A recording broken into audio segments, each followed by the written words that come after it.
Hi, it's Raven Pops here, Raven. So I just wanted to do a quick video on this thing today. I don't know if any of you have seen this rolled out yet anywhere, or if it's something that you haven't noticed in places, or you're thinking, I've seen this but I'm not sure what it means. This is a new idea that I had this given to me in the airport down at Gatwick. Just before Christmas. It's been a while since I've had it, but I wasn't too sure how to approach this video. Now, this lanyard here with the sunflowers on is given to people with invisible disabilities they give them out at Morrison's and they give them out at airports, and you're to wear it, so then it identifies you as someone with an invisible disability. Now, although I think it's a good idea and it was made with the best intentions, there is some aspects of it which I am kind of on the fence about. I don't know whether we're at a stage in life where you have to identify yourself to the public that you have an invisible disability, because really it's no one else's business. But this is what they've rolled out. Now, in the airport, I will say, in Gatwick, they were really nice. I had this on and everyone came over and smiled at me. It was a little bit patronising, but I was having a flare-up, so I did feel the benefits of having it rather than not having it there and twitching away. People might have thought I was a danger or a hazard, but because I had this on, the staff automatically knew that I needed a little bit of extra attention and to know that I wasn't a weird person. I was just a case of I was having a flare-up.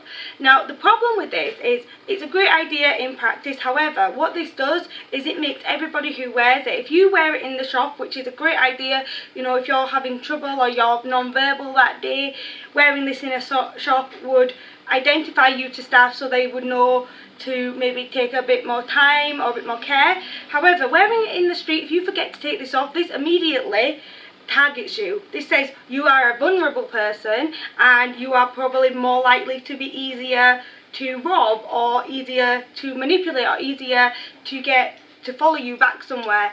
I'm not saying that everybody with an invisible illness is like me. I'm not one of these people that would go off with a stranger, but depending on what your invisible illness is, really, I think this could be used as a way to target people. If you're just wearing it in a shop and then forget to take it off, that's you automatically to the public who know what this is. They will identify you as a vulnerable person and an easy target. Not saying that everyone would, and I'm not saying it wasn't intended that way, but that is my worry with these things. Is, yeah, it's a great idea, it stops people from being prejudiced or, pulling you over when you park in a disabled bay. They'll see this and be like, oh, well, they've got an invisible illness, on they go. But that shouldn't happen anyway. Why is it that we feel a need that we need to identify our vulnerable people just to make everybody else mind their own business when they are getting out of cars or disabled, bays, or are struggling in a supermarket, or, talking out loud to themselves, or whatever that they might be doing that is deemed, unusual behaviour. Why is it that people feel the need that because it's unusual behaviour they have to poke their nose in and we need to be identified with a label? You wouldn't do that to any other person. Like, you wouldn't label every person that walks down the street. Like, you won't put, oh, lesbian, gay, a lanyard on them. Like, everyone who is gay and a lesbian needs to wear a lanyard with their sexuality on it, because that would be deemed like inappropriate. It would be deemed, unfair and isolating, and I don't see the reason why we need to do it to disabled people. Now, I'm hoping that this doesn't take off in a way, because as I said, it's a great idea. Like, the intention on it was really, really good.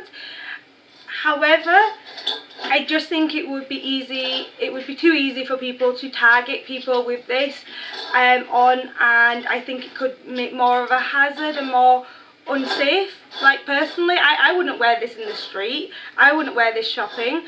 I would rather have a 10-minute argument with Betty up the road or whatever about parking in a disabled bay than wear this personally, because I don't feel the need that I need to be identified in the street. Why do people need to know what's wrong with me? Why can't I just be another person? Why do I need to have something that identifies me? I'm pretty sure it will fail as a launch, hopefully. But I see the intention by it, and I used it in the airport, and I said it did help in the airport, but I also felt very patronised because every airport staff that went by me, they were like, "You alright?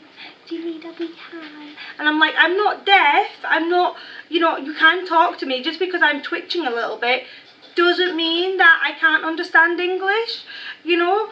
And they were it was a bit patronising, but again, I felt the benefit of it because I did need that little extra like space, because I was twitching, and it was, you know, I did feel like embarrassed by it. I did. I felt so embarrassed that I was twitching outside and alone in the airport, and it's worrying, it is, but at the same time, I don't know if I would like to be identified to the world.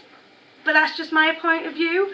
If you have used one of these, let me know your experience, because as I said, I've only used it once, and I can see a lot of problems coming out of it in the future, but I can also see the benefits. So next time you're in like Morrison's, I know they're giving them out just now, so next time you're in Morrison's, if you fancy wearing it and doing a trial, I might even take this out. I might wear it one day and film myself walking around and see if I get any different reactions whilst wearing it, and show you guys how people treat me.